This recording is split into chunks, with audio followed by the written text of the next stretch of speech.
Catarata é como se fosse o cabelo branco do olho. A opacificação do cristalino vai acontecer. O olho que não é lubrificado bem, porque com o tempo a gente diminui essa atividade de lubrificação.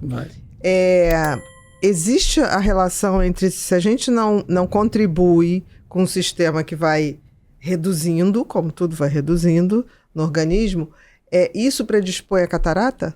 Não, não está ligado. É totalmente separado disso. Não está ligado a isso, tá. Catarata é essa estrutura aqui, né? Que aí sim tem relação com exposição à radiação ultravioleta, cigarro, hábitos de vida. Você pode ter mais cedo a opacificação dessa lente do cristalino. Aqui, que é o cristalino, que é uma lente maravilhosa. A córnea, isso eu gosto de falar, para o pessoal entender. Olha que coisa incrível. Não, mas tem que fazer a diferença mesmo. A córnea está na frente. Isso. E a córnea é uma lente de aproximadamente 40 graus. Tá? A córnea. O cristalino é uma lente de aproximadamente 20 graus. Tá? Então, a córnea, 40 graus? 40 graus, aproximadamente. Aquela coisinha molinha. É isso aí. Tem 40 graus. A curvatura dela. E aí quando a pessoa fala assim, nossa, mas são 60 graus, eu falei assim, você já parou pra pensar, olha o que você está enxergando. Você está me vendo inteiro aqui, cabendo num 2 centímetros aí. Entendeu? Tem que ser uma condensação de imagem. É verdade. Entendeu? Para chegar no negócio aqui, focar aqui. Olha só onde eu tô. Que tá lá atrás, formou lá atrás. É incrível. Então, a córnea é 40, o cristalino 20 graus. 20 graus, e aí o que é legal da catarata? Catarata é como se fosse o cabelo branco do olho. A opacificação do cristalino vai acontecer. Eu tenho um vídeo no Instagram que eu falo assim, eu quero ter catarata. Eu começo assim, esse é o gancho. Que aí a pessoa já falou, como assim? Porque eu quero, porque assim, a opção é morrer antes. Exatamente. É isso, eu quero. Quem não tiver é porque ficou no meio do caminho. Isso, e desculpa até, porque muita gente fala assim, não, mas a minha avó morreu, e a minha avó morreu com 102 anos. 102, lúcida. E não, lúcida, mas assim, foi uma vela apagando. Aos pouquinhos. Ela foi ficando mais quietinha. E ela não operou catarata, satisfeita. Mas o que acontece? O principal tipo de catarata, que é a catarata senil, ela melhora a visão de perto, piora de longe. Então, às vezes, as pessoas se adaptam a isso. Por isso que a pessoa fala, pô, minha avó morreu com 95 anos, botava uma agulha, uma linha na agulha. Era só afastar um pouquinho aqui, né? Isso, e não enxergava nada para longe. Entendeu? Botava mais próximozinho e conseguia. Exato. Que é a tal da vista cansada. Não, então, aí a vista cansada tem a ver com o cristalino. Ah, também? Tem a ver. Então, assim, a catarata tá ligado a esse acúmulo de coisas no cristalino. Digamos assim, a opacificação do cristalino. A opacificação, isso. Que não deixa de ser um acúmulo, sim, de células que vão se multiplicando e ficando o cristalino cada vez mais denso, tá? Essa é a gênese da catarata senil. Você tem outras gêneses, pode ser por medicamento, pode ser por trauma, mas pode ser dentro da expectativa de vida, é algo que vai acontecer, que vai ficando mais opaco. Exato. Eu me lembro que antigamente você via a pessoa, né, com aquele olho esbranquiçado, sim. Mas eu acho que não espera chegar nisso hoje. Não, muito difícil chegar nisso, e é interessante uma diferença, né, quando a gente vê aquele olho mais esbranquiçado. Tem uma coisa chamada halo senil, que é na córnea, é um depósito ao longo da vida, que normalmente as pessoas acham que é catarata. Entendi. Que é o seguinte, em volta aqui tem um halozinho branco. A catarata é quando a menina dos olhos, a bolinha do meio, a pupila, fica mais branquinha quando você vê de fora. No centro. Bem no centro do olho. Exatamente.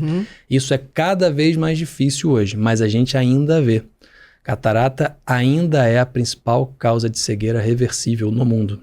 Né? Então a pessoa no mundo chega a ficar cega pela catarata depois, e é reversível. Que deve ser uma sensação maravilhosa. Nossa, não, são os melhores pós-operatórios. Quando você pega alguém assim gratidão, nossa, o negócio, se a pessoa chora, você chora. Eu então, choro junto. Eu também choro muito fácil. E curto aquele momento, porque aquilo ali é o que realmente vale, né? Nossa. Não, com certeza.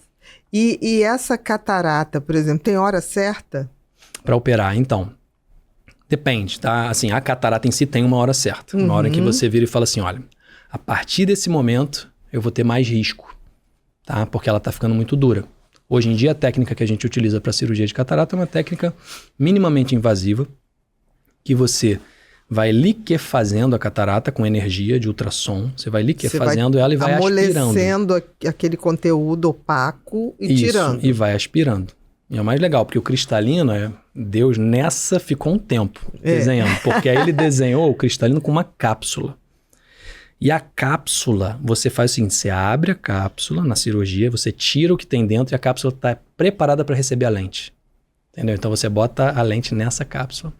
E aí essa técnica, para você não precisar, a energia ali, ela não pode ser demais, porque ela pode lesionar a córnea. Certo. Então quando a catarata começa a ficar um pouco mais dura, você fala, olha, melhor a gente operar agora, porque pode ser que eu precise de mais energia no futuro. Outro ponto também é quando a pessoa tem uma córnea com uma celularidade baixa.